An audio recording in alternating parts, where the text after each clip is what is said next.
Subscribe to our channel, press the bell icon and never miss an update from Latestly.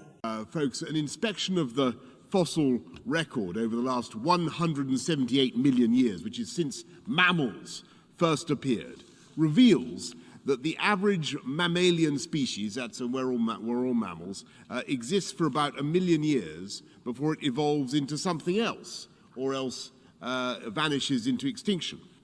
And of our allotted lifespan of 1 million years, humanity, Homo sapiens, has been around for about 200,000 years. In other words, we're still collectively a youngster. If you imagine that 1 million years as the lifespan of an individual human being, about 80 years, then we're now sweet 16.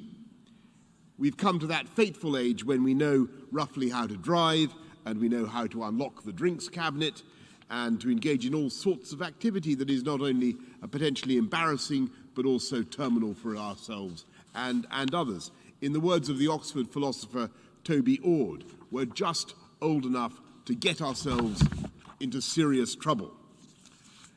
And I'm afraid we still cling with parts of our minds to the infantile belief that the world was made for our gratification and pleasure, and we combine this narcissism with an assumption of our own immortality.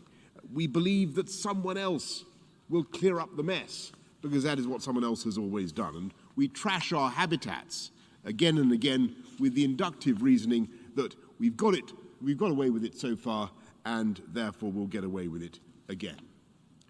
My friends, the adolescence of humanity is coming to an end, and must come to an end. We're approaching that critical turning point in less than 2 months, in just over 40 days, when we must show that we are capable of learning and maturing and finally taking responsibility for the destruction we are inflicting, not just upon our planet, but upon ourselves. It's time for humanity to grow up. It's time for us to listen to the warnings of the scientists. And if you look at COVID, if you want to see an example of the gloomy scientists being proved right, it's time for us to grow up and understand who we are and what we are doing.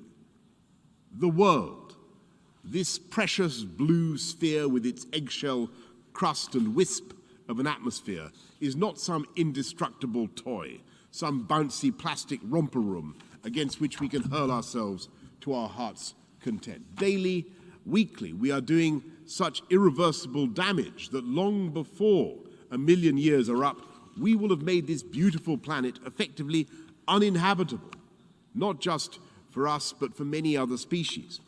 And that is why the Glasgow COP26 summit is the turning point for humanity. We must limit the rise in temperatures, whose appalling effects were visible even this summer, to 1.5 degrees. We must come together in a collective coming of age. We must show that we have the maturity and wisdom to act. And we can. Even in this past 16 years, as it were, this feckless youth that we've just passed, we've shown our skill. We've harnessed clean energy from wind and wave and sun. We've released energy from within the atom itself and from hydrogen, and we found ways to store that energy in increasingly capacious batteries and even in molten salt. We have the tools for a green industrial revolution. We've got the kit, but time is desperately short.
thank very much President Xi of China for what he has just done to end China's international financing of coal. And I hope China will now go further and phase out the domestic use of coal as well. Wouldn't that be a great thing? Because the experience of the UK shows that it can be done. And when I was elected Mayor of London, only a mere 13 years ago, I was desperate to encourage more electric vehicles. And we went around the city putting in charging points. And I'm afraid to say that in those days, those charging points were pretty lonely objects and not much patronized. But today, it's totally different. And the market for electric vehicles is growing at an extraordinary pace, maybe 2/3 every year. And Nissan is sufficiently confident now to invest £1 billion in a new EV factory plus a gigafactory for batteries. And that is because the government, we have set the hard deadline for the sale of new hydrocarbon internal combustion engine vehicles by 2030, the most aggressive deadline in the whole of Europe. And again, we call on the world to come together to drive this market in a low-carbon way, drive this market so that by 2040 there are only zero-emission vehicles on sale anywhere in the world.